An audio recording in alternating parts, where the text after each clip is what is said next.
Check it out, this is a lot of progress. Most of this was done yesterday afternoon late, and right now it is about 11:56 the next day, and I've been mostly chasing down tools and parts and not doing that much work, but I'll show you where we are. This is actually the support for the front part of the exhaust. This is coming straight off the turbos right into here, well actually the catalytic converters.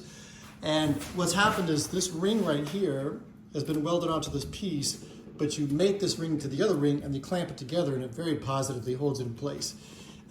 This is my mechanism for being able to hold these guys, the mounting places in space properly. Basically just put another vice grip on there and you got that.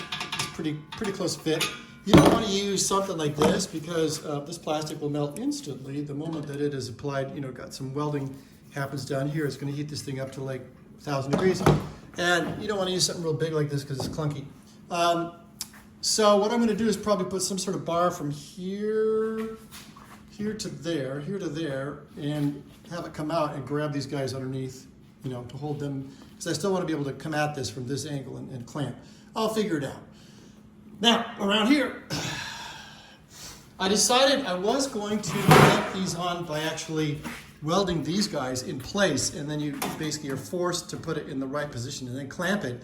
And then I realized that you would end up in a situation where it's hard to explain, but if this is fixed and if this is fixed, there's no way to slide it in and then thunk it down and then go into that. You need to have something that's kind of loosey-goosey. So when you open these up, they kind of like are these big open circles, and you can kind of shove this in and out of the circle and line it up until it's right, okay? The only thing that sucks about this is that you kind of have to eyeball this little 2 or 3 millimeter periphery perfectly every time you mount it up. And otherwise the tube will go this way, or you know what I'm saying? So you do have to be responsible. Here's where I'm going to be getting these mounted guys. Basically I got a couple pieces of angle iron, and I just use any old 6 millimeter bolt metric bolt that I found in my pile of bolts from way back in the year 2008 when I closed up MWS Motorsports, and I used to work on 300ZXs. These actually come from 300ZXs. Thank God for 300ZXs, because I have tons and tons and tons of metric bolts lying around that I use all the time on all sorts of projects, and this is no exception. And basically, I don't care if they match because it's a jig, right? So after these are mounted, there'll be a bar that goes across here, and it'll mount to, you know, the frame. So what's next? Well, a couple ways to think about this. I actually bought the exhaust shield that goes underneath this thing, and it actually has this huge tub that actually goes down this low, and then comes back up again to about here, and it gives you a ton of room to do things. Like, you can make this thing, you'll see, it's going to look like a pretzel. Way more room than just this muffler. There's all this unused space right here. There's a bunch of unused space kind of right up to these rubber bumpers that grab these guys. And so I'm actually going to cut it up and mount the exhaust shield underneath here in basically the same position as it would be under the exhaust on the car, and I'll get those measurements once I open the car up. And so I'm not going to make the legs, I'm not going to make the square frame yet, because I kind of want to see what the exhaust shield looks like. But it is coming along. Now the only other thing that I am going to do is probably make a little angle iron piece. It doesn't have to fit perfectly, just something to go here and then weld up to this guy to say, make this level like this. You see what I'm saying? Like, because this will flex. This guy will flex.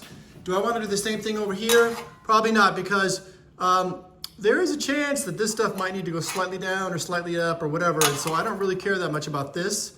As long as I have a straight tube coming off here, I'll probably cut it right about here, and this registration right here with this little 2 or 3 millimeter lip looks good. So what's next? I'm basically waiting for the exhaust shield to show up to give me a sort of a reference of how deep this whole mess is going to go. Don't worry about the length of these legs. They could be cut shorter, no problem. And after that, what do? Well, you start doing things like, actually I could probably mount it to the jig because it'll hold it really still. Walk up to it with a Sawzall and just go, grab this guy. I'm actually going to cut here, and I'm going to keep this tube, although I'll cut it off right about here. And it's a surprise. I'll tell you why later. Normally you'd probably cut it off right about here and try to get rid of this tube, but I'm going to keep this guy and this guy, but not the whole thing, okay? And I'll explain why later. So that's next, and basically cut these guys off and just float them in space. and cut these little buggers off and use them too. Okay, so basically what you are doing is you're spending about 3 of these mufflers. I think this one might have been about $350 or $400. The other 2 were literally $300 each shipped. So an average of say $325 a piece. The point is that I get this end, this, and